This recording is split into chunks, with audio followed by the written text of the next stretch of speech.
On average, 22 people die while waiting on the waiting list for a transplant a day. So that equals up to 8,035 people a year.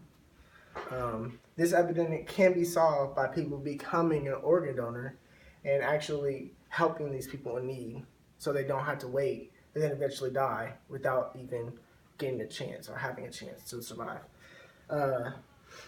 Uh, we should care because we wouldn't want our loved ones on the waiting list and then just waiting and just paying to be on this waiting list to never end up getting it because they died. I chosen this topic because I felt like it should be said and we should do something about it because nothing's being done about this. And I feel like it should be a requirement to be an organ donor. Um, my main points are I would like to talk about what it's like to live on the waiting list and be on the waiting list. I would like to talk about the obstacles that make it impossible for people to be on the organ donor, to become an organ donor, or like why they don't want to be one, and why you should become an organ donor. First, I like to talk about what it's like to be on the waiting list for a transplant.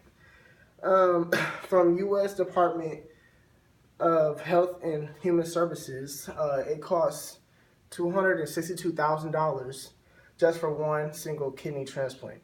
I think that's like a lot of money to be giving just to get this kidney transplant, and they also like they also sorry they also pay more for medical bills, prescriptions, a lot of other things as well.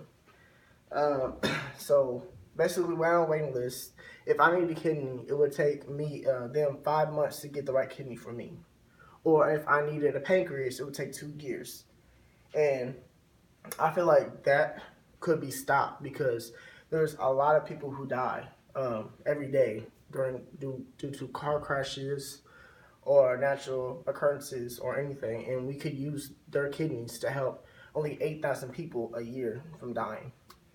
Okay, the reason why this problem exists is because people don't want to be an organ donor because their religions or they don't know exactly what an organ donor is. And I'd like to explain to you the two types of being an organ donor. One is where you're alive. You can give someone who needs, let's say, a kidney, and you can survive with just one kidney. So you just give that to them, and they'll pay you, and bam, they're alive. And then another way is that you're deceased. If you died from a car crash or a natural occurrence or anything, they'll take your kidneys if you're an organ donor and give it to or any other organ that someone else may need and give it to people on the waiting list, and they will get marked off, and they won't have to pay or live life through a struggle. Also, there are obstacles and fears that make it impossible for people to even try to be an organ donor. Some are that you're too old or you're too young. Actually, you're never too old or too young to give someone else's organs. I'm not talking about if you're too old, you can't give your heart to someone. I understand because maybe you have medical conditions to where your heart was already dying anyway. I mean healthy organs. A lot of old people do have healthy organs because cells keep them alive and healthy because cells live on as long as you do, and they still live on after death until a couple. Also, people say that if you're an organ donor in hospitals, when you die in a car crash or a natural occurrence or something, that they'll see that you're an organ donor and still won't try to help you stay alive. Actually, it's the hospital's rights and their job to keep you alive no matter what. So they're going to try to keep you alive as long as possible, or they'll try to save your life. But if they can't, you're an organ donor, so you're going to help someone else stay alive. And also, many say it's against their beliefs or religion. Actually, Roman Catholics, some parts of Judaism, and Protestants in their religion, they believe in giving your organs to someone else to save their lives as well. So sometimes, actually, the religion wants you to do that. Thirdly, I like to tell you why you should become an organ donor. It's very simple. because you won't want to save someone else's life if yours is already gone. And I feel like altogether you should want to. And there's exactly just one way to actually become an organ donor. You go to the nearest BMV, and when you get your ID or something, they'll tell you to put the donor right here. As you can see, it says donor right there. This is an old picture. It's not me. Yeah, so I would like to talk about my Survey Monkey as well.